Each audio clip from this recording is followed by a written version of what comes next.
Julio, querido, qué gusto saludarlos nuevamente en este espacio aquí entre tú y yo, donde siempre, pues gracias a nuestros colaboradores, tenemos unas maravillosas herramientas que nos hacen el favor y con la generosidad de compartirnos su conocimiento. Y para iniciar, mi queridísimo Alex Crenshaw, ¿cómo estás? Qué gusto saludarte. Sofi, muy buenas noches. Un gran saludo a ti y al público y transmitiendo desde Inglaterra. Y vamos a ver la importancia de definir una meta digna de nosotros. Hemos visto, por ejemplo, a veces leemos en las noticias gente que hizo algo increíble. Hubo unas noticias de que un niño que se quemó las piernas, que se dijo que no iba a poder caminar otra vez, ganó una competencia. Tenemos, como hemos visto en programas pasados, el caso de Helen Keller, que siendo ciega y sorda hizo lo imposible. Escribió libros, conoció a presidentes, trabajó en beneficio de la gente ciega. ¿De dónde viene eso? Entonces, aquí es definir primero, como vemos en la pantalla, la definición del éxito. ¿Qué es el éxito? ¿Cómo se define? Bueno, el éxito es la realización progresiva de una meta que vale la pena.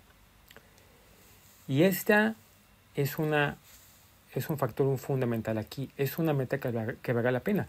Y me gusta esta imagen porque nos pone que es una relación que es progresiva.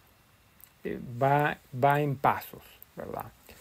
Y es una cosa que sea digna de ti, que valga la pena, que no sea algo que tú sigas o que imites a otros o que, bueno, es que es lo que todo el mundo hace. No. Como hemos visto antes, todos tenemos una misión en la vida. Esa misión está definida en nuestros genes. Es la ciencia de la epigenética. Y ya se ha comprobado que aunque haya unos niños gemelos que nacen con segundos de diferencia o minutos de diferencia, cada uno es diferente. Todos lo sabemos. Bueno, es igual. Todos tenemos una meta en la vida. Entonces, es importante que definamos una meta, pero que sea digna de nosotros, porque es uno de los problemas principales que hay. Solo el 3% de la población, en base a estudios, tiene una meta. La gente tú le pones en la calle, bueno, que tiene una meta y no la tienen, no tienen nada definido. Y se explica aquí que es como un barco, ¿sí? El capitán sabe a dónde va a ir, aunque no él puede ver su destino, pero él sabe que siempre tiene un destino a donde va a llegar, aunque no lo pueda ver. Bueno, eso también funciona con nosotros. Tenemos que definir un destino, una meta que sea digna de nosotros. Y como he visto antes, una frase que me gusta mucho: tu peor competencia es tu propia ignorancia. Esa es tu peor competencia.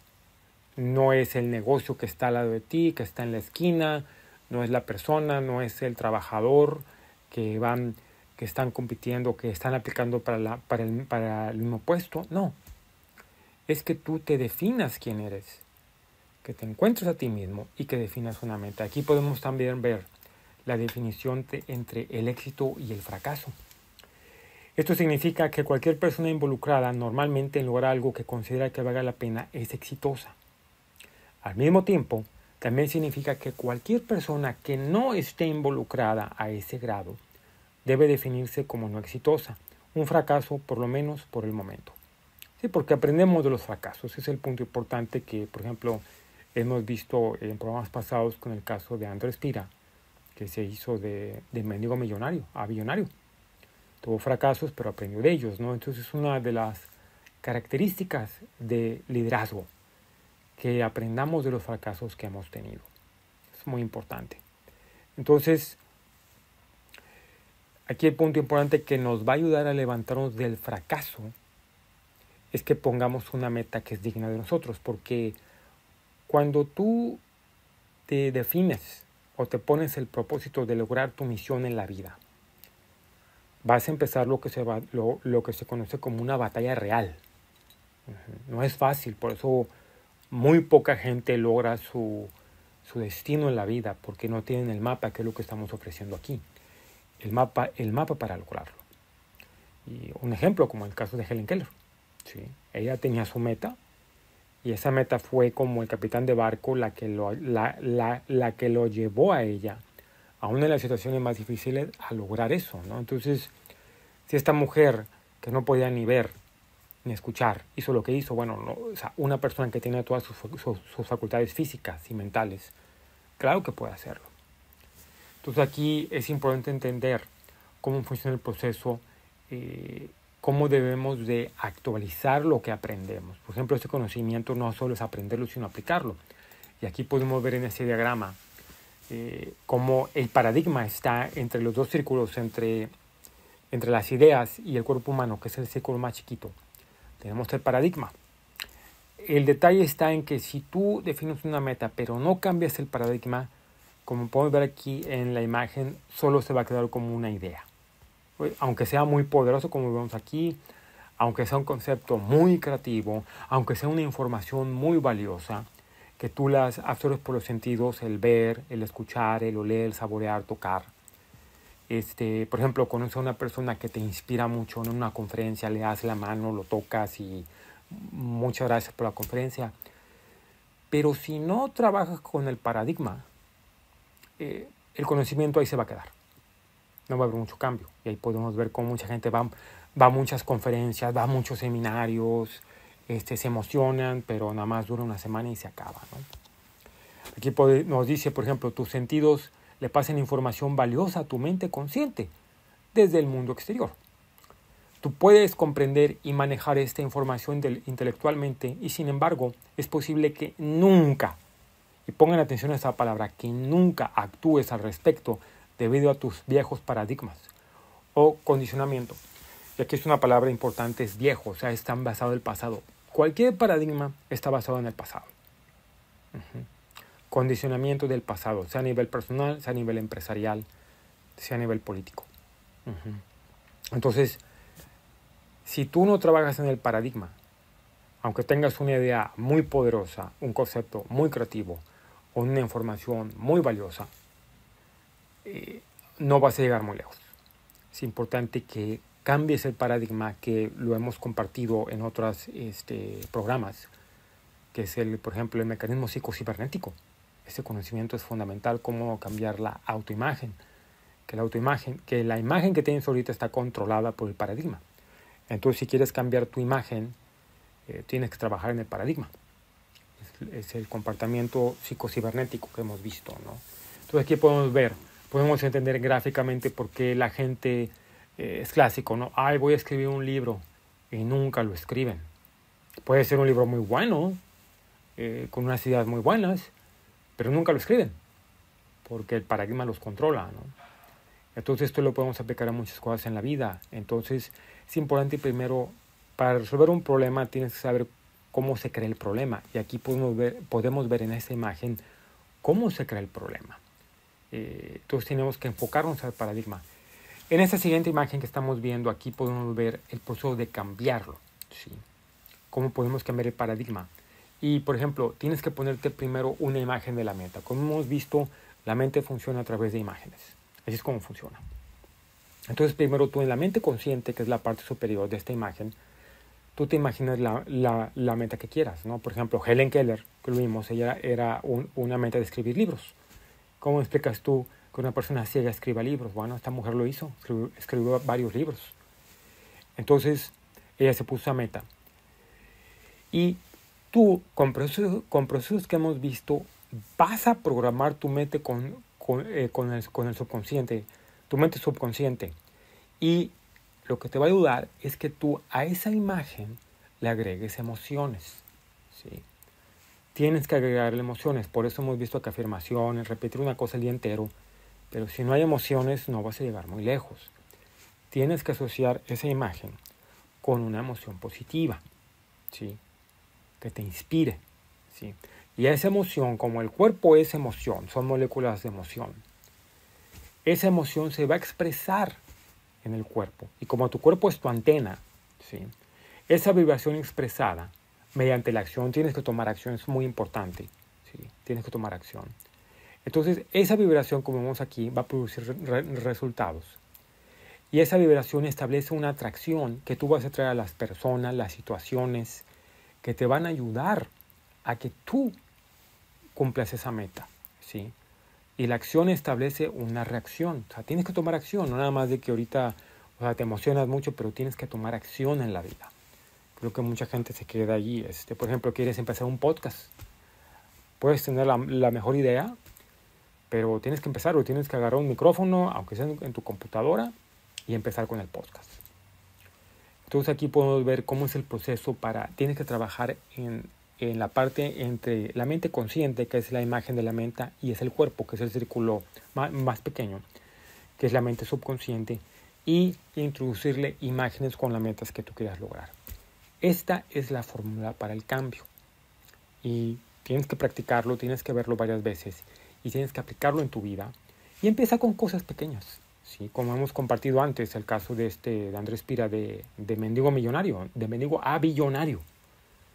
Y él aplicó este proceso. Yo invito a la comunidad de que lean el libro de él, está en inglés. Lo vamos a revisar después. Pero precisamente Andrés Pira, él siguió este proceso. Y si tú estudias a la gente exitosa, estudias su biografía, ellos también siguieron este proceso. Es un mapa. Es como una fórmula que estamos compartiendo, que es una fórmula que estamos aquí enseñando para que la apliquen en su vida y logren la vida de sus sueños, sin límites. Muchas gracias, Sofía, por la oportunidad y por estar aquí. Muchas gracias al público. Nos vemos la semana que entra. Que tengan una gran noche. Hasta luego. Gracias, Alex Crenshaw. Te mandamos un fuerte abrazo hasta Mount Shasta. Y bueno, nosotros nos vamos a una breve pausa. No se vayan.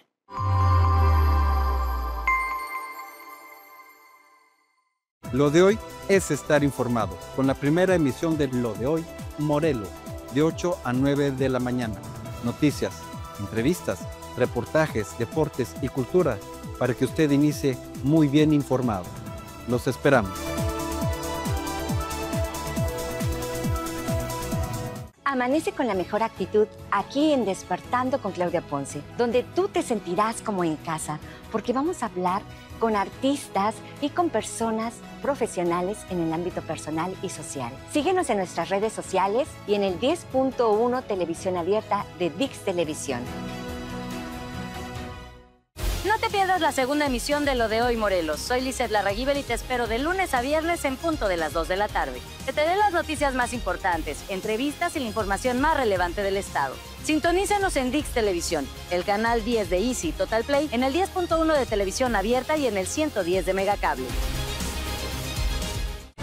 La información que necesitas cuando más importa, y esto es de lunes a viernes en punto de las 8 de la noche. No te pierdas Lo de Morelos, tercera emisión. Las noticias más relevantes, entrevistas exclusivas y el análisis que te ayuda a entender lo que pasa en tu estado. Sintonízalos por el canal 10 en Easy, en Total Play, el 10.1 de tu televisión abierta y en el 110 de Megacable.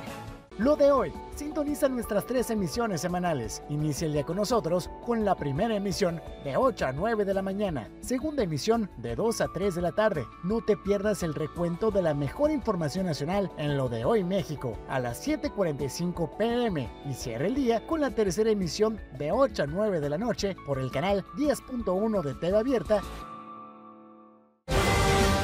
Infórmate de las noticias más destacadas a nivel nacional, estatal e internacional en Lo de Hoy AM con Ana Sofía Insunza, de martes a sábado, a partir de las 6 horas, por todas las señales de Lo de Hoy Morelos.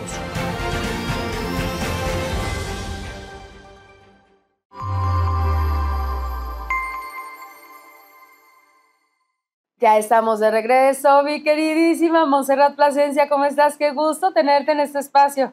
Hola, ¿cómo estás? Hay ya cosas que empiezan a suceder posiblemente en estas vacaciones debido a la dinámica, al roce, en donde, bueno, también quieras o no, pues a los chicos pues se les ha cambiado un poquito la rutina y bueno, pues hay que aprender a ser flexibles también dentro de estas vacaciones. Tener una estructura, ¿no? Lo más parecido a la escuela, en donde pues puedan tener ciertos hábitos que les ayuden a conectarse a sí mismos, pero también a esta parte de la dinámica como elementos en el sistema familiar.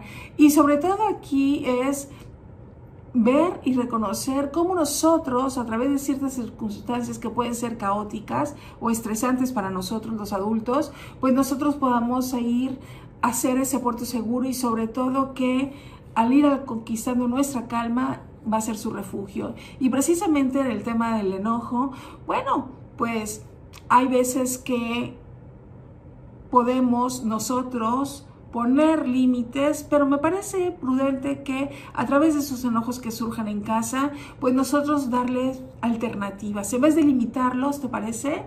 Es darles alternativas. Aquí es una manera en donde nosotros podamos ir haciendo ese diálogo interno, en donde este enojo podamos ser guía ante ciertas circunstancias.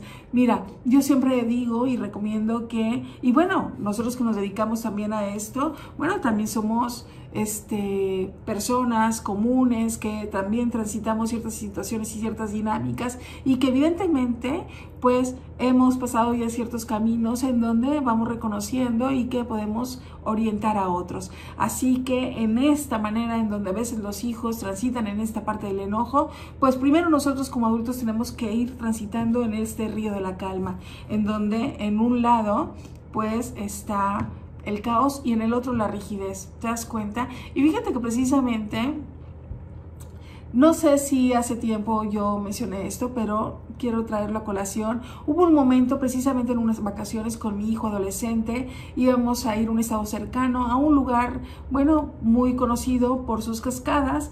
Y bueno, él como adolescente encerrado, que es parte también de su manera de transitar en la adolescencia, en donde necesitan espacios, pero que también nosotros como adultos tenemos que ayudarlos a guiar, que no todo puede ser como ellos quieren, en donde también hay que darles ciertos sentidos de realidad, ¿no? También nosotros como papás, bueno, aprendemos a ser más flexibles en ciertas circunstancias, pero hay otras situaciones en donde sí tenemos que ponernos firmes, con afecto, y que ellos colaboren a ciertas actividades familiares. Precisamente en este viaje, bueno, pues yo me vi precisamente en un río en donde tenía yo que ir a la conquista de mi calma, porque esa calma yo sabía que iba a ser el refugio. Él iba de pues muy molesto a ese viaje, y bueno, pues más enojado aún porque no se acordaba que para poder ir a esas cascadas había que transitar y remar unos cerca de 3,5 kilómetros para ir a la gran cascada. Claro que eso, cuando él le recuerda, bueno, pues él, al pedirle, ¿no?, el papá que ayudara a remar, porque bueno, había un tramo del río en donde había cierta corriente y donde teníamos que pues coordinarnos todo para poder pasar eso y llegar, pues no te digo más pronto a esa cascada tan conocida, pero pues de alguna manera pues ayudarnos todos. Entonces él mencionó algo, pues dice textualmente: yo no quise venir a este viaje, entonces como yo no quise venir a este viaje, pues yo no voy a remar. Entonces, claro, ahí todos estábamos a punto de enojarnos, ¿no? Y a decirle cómo no vas a colaborar y todo eso, pero él tenía razón. Entonces, aquí en la calma, entre mi esposo y yo, bueno, pues nos coordinamos con los demás elementos de la familia, empezamos, y aquí la situación es que le dimos un espacio en donde le validamos el enojo, en donde él realmente no quería hacer, pero que al final de nosotros como adultos haber conquistado esa calma y de no irnos al enojo, y sobre todo no irnos a la reprobación y no limitarlos, fue nosotros darle otras alternativas para poder transitar el enojo. Y una de las alternativas era ir a conquistar la calma, ¿no? Nosotros posiblemente, pues claro, estábamos un poquito enfadados porque, bueno, necesitábamos parte de su ayuda y de su fuerza como adolescente, porque, bueno, el río estaba un poquito haciendo de las suyas, mostrando resistencia, pero aquí es darle ese respeto en donde él puede mostrar y dialogar y verbalizar el enojo que estaba sintiendo, pero que de alguna manera nosotros estábamos dando la alternativa que podía estar enojado, pero que había que colaborar en ciertas situaciones con la familia. Entonces, nosotros aquí la cuestión es como adultos, y tú que me ves, es podemos engancharnos, tenemos dos opciones: engancharnos en el enojo con nuestros hijos, ya sea la que sea, porque hay veces que en el berrinche del niño más el berrinche del adulto, pues es igual a dos berrinches. O sea, las matemáticas básicas están ahí. Así que la cuestión es que nosotros como adultos tener esta responsabilidad emocional, dar esa parte de una guía en donde se pueden sentir las emociones, pero sobre todo porque todas las emociones tienen una alternativa. Hay que darles un espacio, la manera en donde nosotros tenemos una manera de reeducarnos a través de esas circunstancias que pueden ser caóticas, pero también hay otra opción en donde podemos ser muy exigentes, ¿no? A ser muy estructurados a lo que nosotros pensamos, a lo que nosotros exigimos, pero hay veces que también nosotros como adultos tenemos que aprender a hacer esa mirada, porque, claro, posiblemente el chico o la niña o el niño podrán hacer ciertas situaciones que uno como adulto le da la instrucción o le demanda, pero aquí la situación es cómo lo va a hacer. ¿Lo va a hacer con miedo? ¿No? Porque puede obedecer, en donde nosotros podamos ser esas figuras de autoridad, en donde lo hagamos sentir intimidado, o puede haber otra opción en donde nosotros como adultos le ayudemos a ese niño o a ese joven a dar una alternativa diferente para conducirse, y sobre todo con una manera en donde el chico o la niña se sienta respetado, se sienta guiado, sobre todo con afecto, con amor, con compañía y sobre todo con empatía. Así que recuerda que nosotros como adultos tenemos que ir a la conquista de la calma, porque esa calma para ellos será su refugio. La pregunta es ¿está siendo su refugio? Nos vemos en la próxima. Ay, mi Mons, muchísimas gracias. Gracias, te mandamos un beso y un abrazo fuertes hasta Tampico, Tamaulipas, y nosotros nos damos una breve pausa aquí entre tú y yo.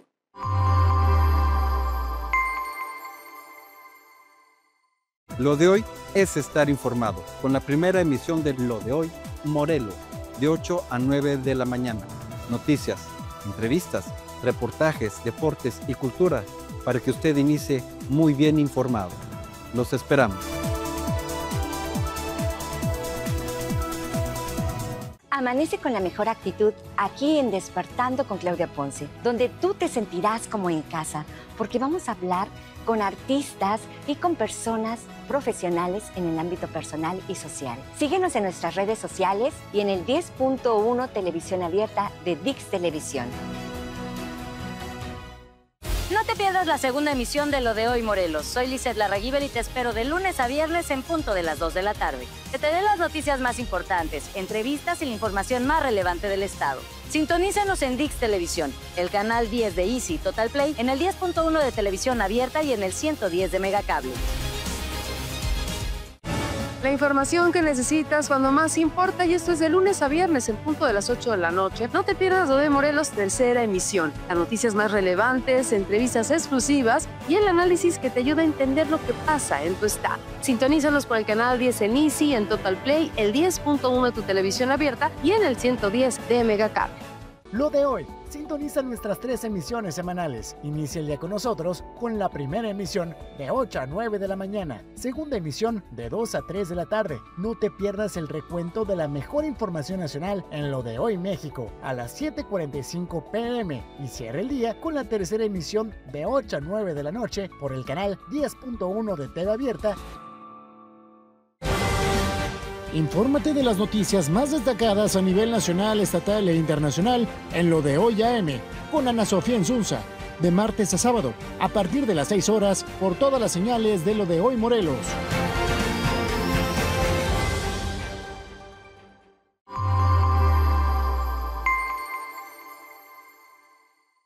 Ya estamos de regreso, y porque la salud del cuerpo es importantísima, mi amadísimo doctor Eric Pérez Valero, ¿cómo estás?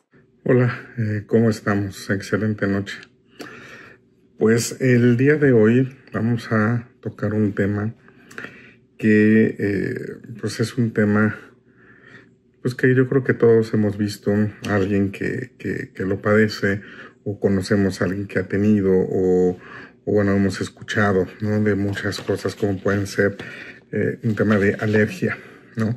En particular un tema de alergia a ciertos alimentos, que hay que hacer como, pues bueno, una diferencia entre una alergia y una intolerancia, que, pues bueno, hay muchas veces que podemos o confundir o traslapar ciertos términos o creer que son cosas iguales o sinónimos y, pues bueno, la verdad que la mayoría de las veces no lo es. Una intolerancia a estos alimentos normalmente es un tema de que hay una dificultad, ¿no? Una dificultad o una imposibilidad para la correcta digestión de ciertos alimentos, ¿ok? Como, pues bueno, creo que muchos hemos escuchado el tema de una intolerancia a la lactosa o a la fructosa o a... Ahora recientemente que se ha puesto como muy en boga y muy de moda, ¿no? El tema de cierta intolerancia al gluten. También puede entrar dentro de esta gama de cuestiones de intolerancia una especie de migraña, que ya también lo comentamos en un episodio anterior, en una plática anterior, de una migraña secundaria a alimentos, ¿no? Hay gente que le puede dar un dolor de cabeza, un dolor de migraña, por comida muy condimentada, por alcohol, por vino tinto, no por carne de cerdo, no hay una intolerancia, hay una migraña, un dolor de cabeza secundaria a comida china, ¿no? Y esto normalmente es por un tema de una dificultad para digerir ciertos compuestos de estos alimentos o de estas bebidas que podemos ingerir. Y habitualmente, o bueno, esto es una cuestión donde no hay un proceso inmunológico, ¿ok? Cuando hablamos de una alergia, ¿no? Una reacción de hipersensibilidad, ¿ok? Normalmente esto está mediado por mecanismos inmunológicos, ¿ok? Esta alergia, pues bueno, vamos a decir que lo podemos definir como una reacción adversa, ¿no? A ciertos alimentos y pues por una cuestión, una respuesta inmunológica que puede ser una respuesta muy exacerbada o algo muy, muy leve. Y obviamente esto va a ser anormal siempre, ¿no? No va a ser, pues algo, le digo, a ver, puede ser algo muy leve como desde un hormigueo, cosquilleo o cierta comezón, ¿no? Cuando consumimos algún alimento, hasta cuadros pues muy floridos, ¿no? Como puede ser el tema de salir granitos, ronchas, enrojecimiento, o puede llegar incluso a ser algo muy, muy severo que pueda comprometer la vida, ¿no? Donde puede haber un edema de la glotis, dificultad para tragar, una alteración de la cuestión respiratoria y que, bueno, pueda conllevar a una cuestión que podemos llamar como shock anafiláctico, ¿ok? Esta respuesta habitualmente es una respuesta inmediata, ¿no? Es una cuestión donde la gente que es alérgica a alguna sustancia, pues come algo o toma algo y en cuestión de minutos, ¿no? Tiene esta reacción. Entonces esto, como comentamos, es una reacción mediada por un tema inmunológico y habitualmente es por una inmunoglobulina que se llama IgE. Es donde va a haber esta respuesta exagerada del sistema inmunológico. Como comentamos, pues es un tema frecuente donde, bueno, cifras de varios artículos y varias publicaciones, pues lo oscilan, donde más o menos entre 5 o 7% de la población general adulta llega a tener este tipo de padecimientos. Entonces, pues bueno, sí hablamos de una cifra que no es, pues bueno, nada despreciable, que pueden tener este tipo de alimentos. Obviamente de repente hay ciertas cuestiones que predisponen o que pueden ser más comunes, ¿no? Como gente que tiene ciertas alergias estacionales o dermatitis atópica o estas exposiciones cutáneas a algunas otras cosas, aunque también, pues bueno, gente que puede tener este tipo de problemas y que a lo mejor puedan estar estables por mucho tiempo, o tienen algo que puede presentarse como una baja de peso de manera importante o muy rápida, o que haya un tema de alguna alteración en la dieta, ¿no? Que haya unos cambios dietéticos significativos, pues puede llegar a presentar o exacerbar este tema de estas respuestas inmunológicas.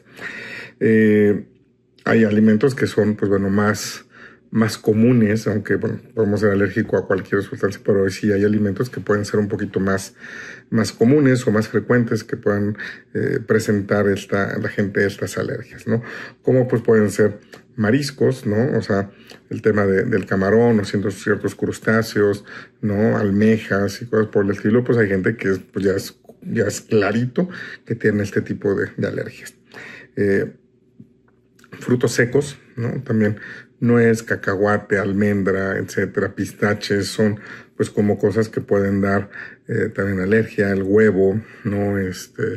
Y ahora que bueno, con la cuestión de las dietas occidentales y cosas muy procesadas, o que muchos alimentos de los procesados o de ciertos dulces o ciertas cosas tienen colorantes, hay gente que es específicamente alérgico a un colorante, ¿no? Al rojo tal o al amarillo tal, etcétera. Entonces sí es algo que bueno, muchas veces hay que saber, ¿no? Que la persona es alérgica para poder identificar a qué es alérgico, porque a lo mejor pues uno puede echarle pues la culpa a muchas cosas o a muchas sustancias, y no necesariamente es esto, sino a lo mejor puede ser o desde un colorante específico o desde una sustancia específica o algún conservador específico, lo cual pues de repente puede ser algo complicado de poder definir a qué es alérgico. Entonces aquí pues bueno, lo ideal cuando pasan este tipo de situaciones es, como decimos, identificarlo. ¿Cómo vamos a identificar? Hay ciertos signos, ciertos síntomas que podemos tener, ¿no? Como puede haber cierta cuestión de, como decíamos, comezón, prurito, esta urticaria, esta cuestión de un enrojecimiento facial, ¿no? Que puede haber náusea, puede haber vómito, puede haber este tema de las ronchas, puede haber hasta ya causas extremas, dificultad respiratoria o algo por el estilo. Entonces, saber qué signos podemos encontrar cuando hay alergia, que pues obviamente tener que acudir con un médico en caso de que pase, porque bueno, hay que dar de repente medicamentos específicos, desde algún antihistamínico muy convencional hasta dar bueno, otro tipo de medicamentos ya más específicos o algún tema de cortisona o algo por el estilo. ¿Con quién tendremos que ir para ver a qué somos alérgicos? Pues bueno, idealmente sería acudir con un alergólogo, ¿no? Un alergólogo que pueda hacer, pues bueno, ciertos test, ciertas pruebas, ¿no? Que normalmente, pues bueno, creo que igual todos hemos escuchado de estas pruebas como cutáneas, ¿no? De dar piquetitos, etcétera, que podemos, pues, identificar a qué sustancia o a qué alimento o hasta qué medicamento o a qué cosas la gente puede hacer alergia. Porque, como lo comentamos, es algo muy, muy frecuente, es algo que bueno, que afortunadamente también ya en muchos lugares, lo cual antes no pasaba tanto, pero bueno, ahora sí, el hecho de que vas a un lugar y te preguntan, ¿es alérgico a algo? ¿No? Porque haber una reacción en un lugar como un restaurante o algún otro lugar, y más si vemos lo que llevamos a lo que vimos la semana pasada, ¿no? De que no mucha gente tiene estos conocimientos básicos de primeros auxilios, y que muchas veces si alguien que no puede respirar o que tiene alguna dificultad respiratoria o algo y no sabemos qué hacer, pues bueno, puede haber ahí algún problema. Entonces, como que todo va de la mano, pero en este caso de las alergias, pues sí saber identificar, y también la propia gente identificar cuando está teniendo algún problema. Cuando ya nos conocemos con temas de alergias, ya uno empieza inmediatamente a saber que va a empezar con algo y decir, chin, ya me está haciendo una ronchita, o chin, ya me está dando comezón, o chin, ya me está haciendo algo, y pues obviamente de inmediato buscar atención médica, o si ya nos conocemos, tenemos alguna pastilla para alergia, pues bueno, tomarla, no está por demás. Pero sí saber que hay estos alimentos, y muchas veces, que es lo ideal, evitarlos. Entonces, conocer a qué somos alérgicos, evitarlos, o, pues bueno, también hay de repente otro tipo de terapias, que eso igual, volvemos a lo que es con el alergólogo, tener ciertas terapias de sensibilización para a lo mejor hacer que las cosas sean menos, o las reacciones sean menos aparatosas o menos evidentes, pero, a ver, a fin de cuentas, muchas veces la cuestión ideal va a ser suspender o no volver a consumir un alimento o producto a lo que seamos alérgico, y así evitar alguna cuestión mayor y tener complicaciones hasta incluso fatales. Pero bueno, espero que esto haya sido de su agrado. Excelente noche y muy buena semana, y cualquier cosa que se ofrezca, estamos a sus órdenes. Que tengan buena noche. Gracias, doctor Eric Pérez Valero, por cuidar de nuestra salud. Y bueno, te mandamos un fuerte abrazo hasta la Ciudad de México. Vámonos a una breve pausa. No se vaya, estamos entre tú y yo.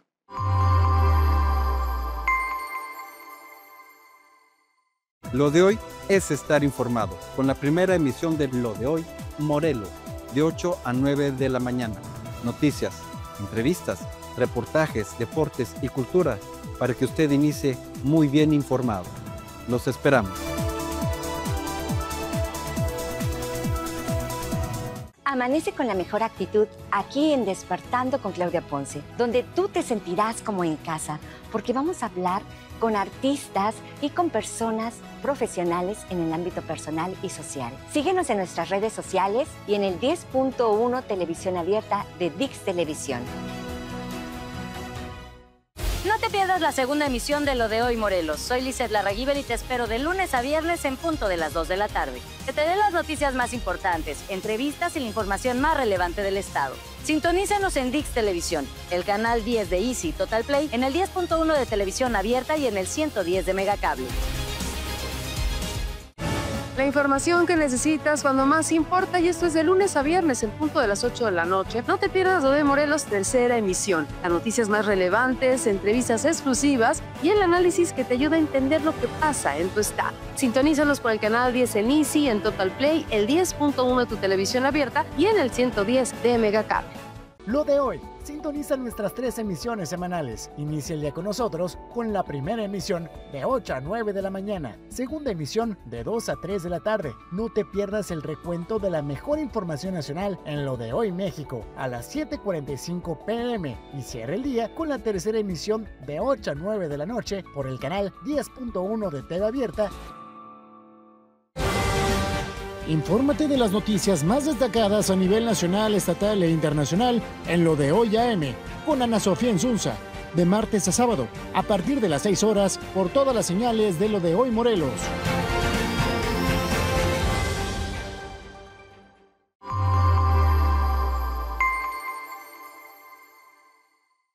Ya regresamos para la parte final de este espacio. Mi amadísimo Gabriel Rubio, ¿cómo estás? Qué gusto saludarte.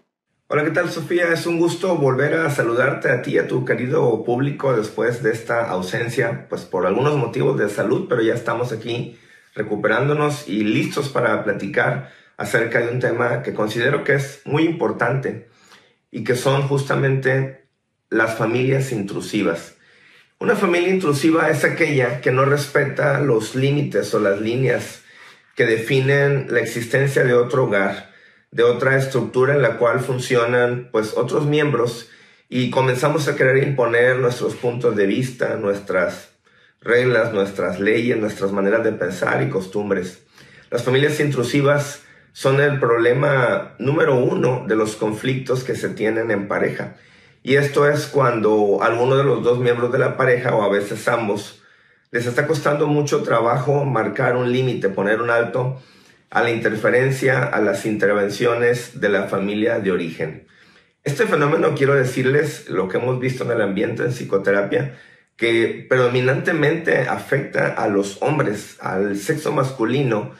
Es a quien más le cuesta trabajo poder establecer este límite, poder distinguir los tipos de amor, entender que es diferente ya la manera en cómo va a relacionarse pues ahora en esta nueva faceta de su vida, en la cual está en un hogar, en una familia nuclear con su pareja, su esposa, sus hijos, y que la familia de origen pues no va a dejar nunca de ser importante, pero no puede ya seguir funcionando como funcionaba antes, ¿no? Y es que de pronto tenemos estos casos en donde en la familia de origen se acostumbraba que, por ejemplo, pues los domingos había que ir a comer a casa de la mamá, de los abuelos, casi como un régimen obligatorio. Y entonces, pues cuando la pareja ya tiene su vida aparte, en ocasiones no se está tomando en cuenta qué piensa el otro para decidir en qué vamos a invertir todo el domingo, ¿no? Entonces es el tipo de cosas por las que yo veo que llegan discutiendo en desacuerdos parejas en donde la esposa se queja de que pues el marido frecuentemente le impone prácticamente esto de que hay que ir a comer a casa de sus padres todos los domingos religiosamente, y que hace planes con pues la mamá de él, los hermanos de él, y que a ella simplemente no la toma en cuenta, solamente le comunica que ya hay un compromiso y que los esperan a comer, ¿no? Y el punto no es porque no quiera convivir con los suegros. El punto, la queja común de las esposas no es necesariamente porque estén peleadas o en un conflicto con los suegros o con las cuñadas, los cuñados, sino consideran que no es sano el que si, bueno, ya somos un hogar aparte, una familia aparte, ¿por qué tu familia de origen tiene que decidir qué hacemos nosotros cada fin de semana? O sea, lo prudente, y esto es lo que platicamos con ellos, es que la pareja como tal, pues sean quienes decidan cómo distribuir esos tiempos, ponerse de acuerdo para que a lo mejor un fin de semana sí y 2 no, se asista a la casa de la familia de origen, porque tampoco se trata de pelearse con ellos, tampoco es la idea de sentir como que no tenemos nada que ver y como que se dé una lejanía o un rompimiento de los vínculos, en ningún sentido. Al contrario, nosotros consideramos como terapeutas que es muy importante que las familias de origen convivan con las familias nucleares de sus hijos, pero en una relación armónica, sana, en donde la pareja de esos hijos, que ahora ya están casados, que ya formaron su propio núcleo, su propio proyecto, pues ellos sean quienes decidan, que no se siga esta insistencia de querer imponer reglas o costumbres a las familias nucleares, porque pues simplemente son ya una entidad independiente.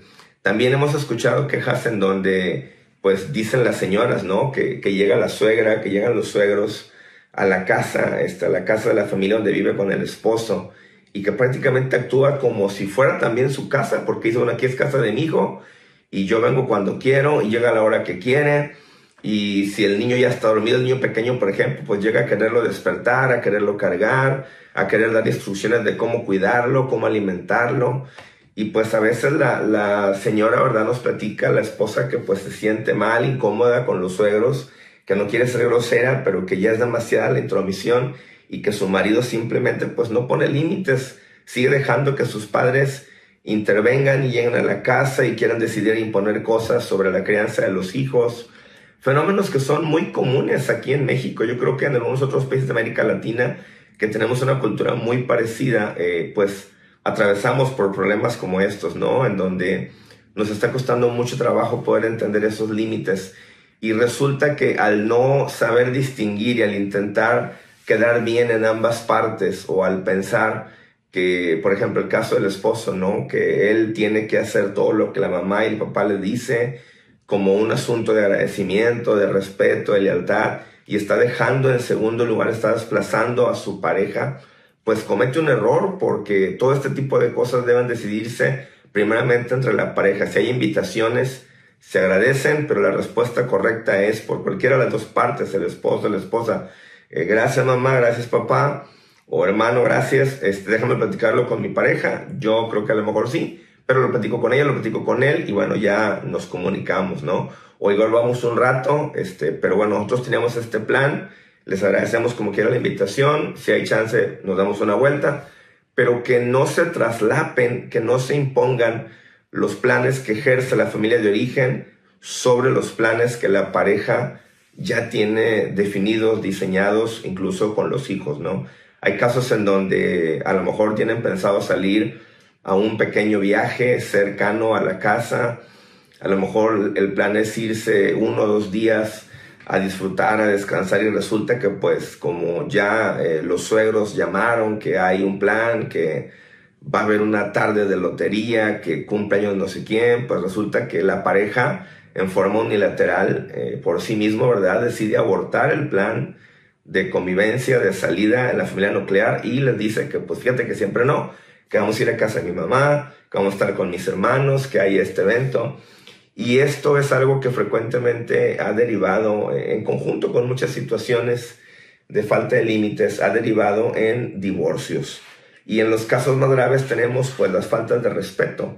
Esto pasa, insisto, en ambos miembros de la pareja, en hombres y en mujeres, pero estadísticamente pues hay que ser muy honestos. La verdad es que la mayor parte de los casos, a quienes más les cuesta trabajo separar esos límites, tener la educación emocional para ser claros y definidos y para no permitir intromisiones en la vida en pareja, pues son los hombres. La verdad, son quienes más batallan para separarse de las faldas de la madre, y encontramos que incluso a veces si a la mamá, ¿verdad? No le cae bien la novia, la esposa del hijo, a las hermanas, pues hacen comentarios desagradables cuando va a la casa o incluso en la casa de la familia nuclear, ¿no? Hacen comentarios desagradables, están haciendo constantemente, lanzando indirectas, haciendo sentir mal a la esposa, a la pareja, y pues resulta que el Señor no pone ningún límite, no dice nada, o minimiza las cosas, ¿no? O le dice a su esposa, sí, mi amor, pues es que ya sabes cómo es mi mamá, ya sabes cómo son mis hermanas,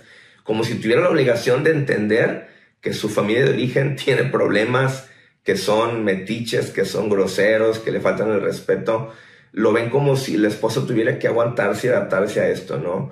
Y bueno, lamentablemente vemos parejas que sí permiten esto y que, bueno, viven en un constante pleito, en una constante disputa, en fricciones que van trastornando por entero el ambiente de la vida en familia, afectando a los hijos, porque también recordemos que estamos enviando pues un mensaje equivocado hacia nuestros hijos sobre la manera en que tiene que organizarse y funcionar un vínculo en pareja. Entonces, amigos, es muy importante aprender a establecer límites, líneas de respeto. El casado casa quiere. Si vivimos ya aparte, si hay una relación de pareja, los que decidimos, los que definimos qué se hace, a dónde se va, con qué frecuencia, los planes de fin de semana, la crianza de los hijos, es estrictamente la pareja. No se tienen por qué aceptar intromisiones.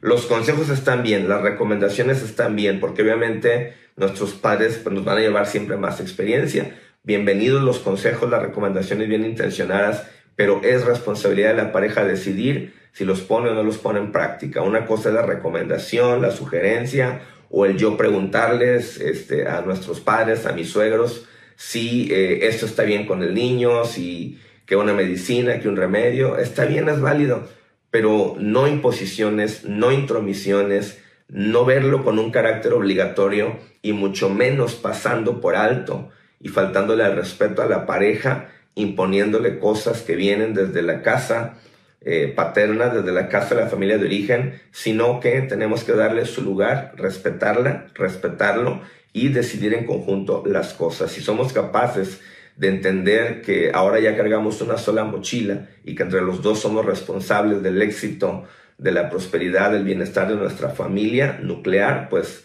las cosas van a ir bien y estamos seguros que van a disminuir en gran medida el alto índice de divorcios que vemos por esta clase de situaciones. Estoy para servirles para cualquier duda o asesoría, amigos.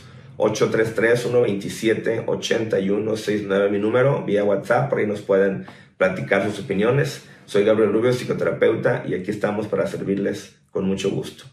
Muchísimas gracias, Gabriel Rubio. Te mandamos un fuerte abrazo hasta mi amado Tampico, Tamaulipas. Y público querido, gracias siempre a ustedes por el favor de su atención. Espero que todo lo que vimos el día de hoy, bueno, pues sea de ayuda, que sea pues algo que les haya conmovido, que sea algo que pues hayan abrazado desde el alma. Muchísimas gracias y nos vemos a la próxima, aquí entre tú y yo.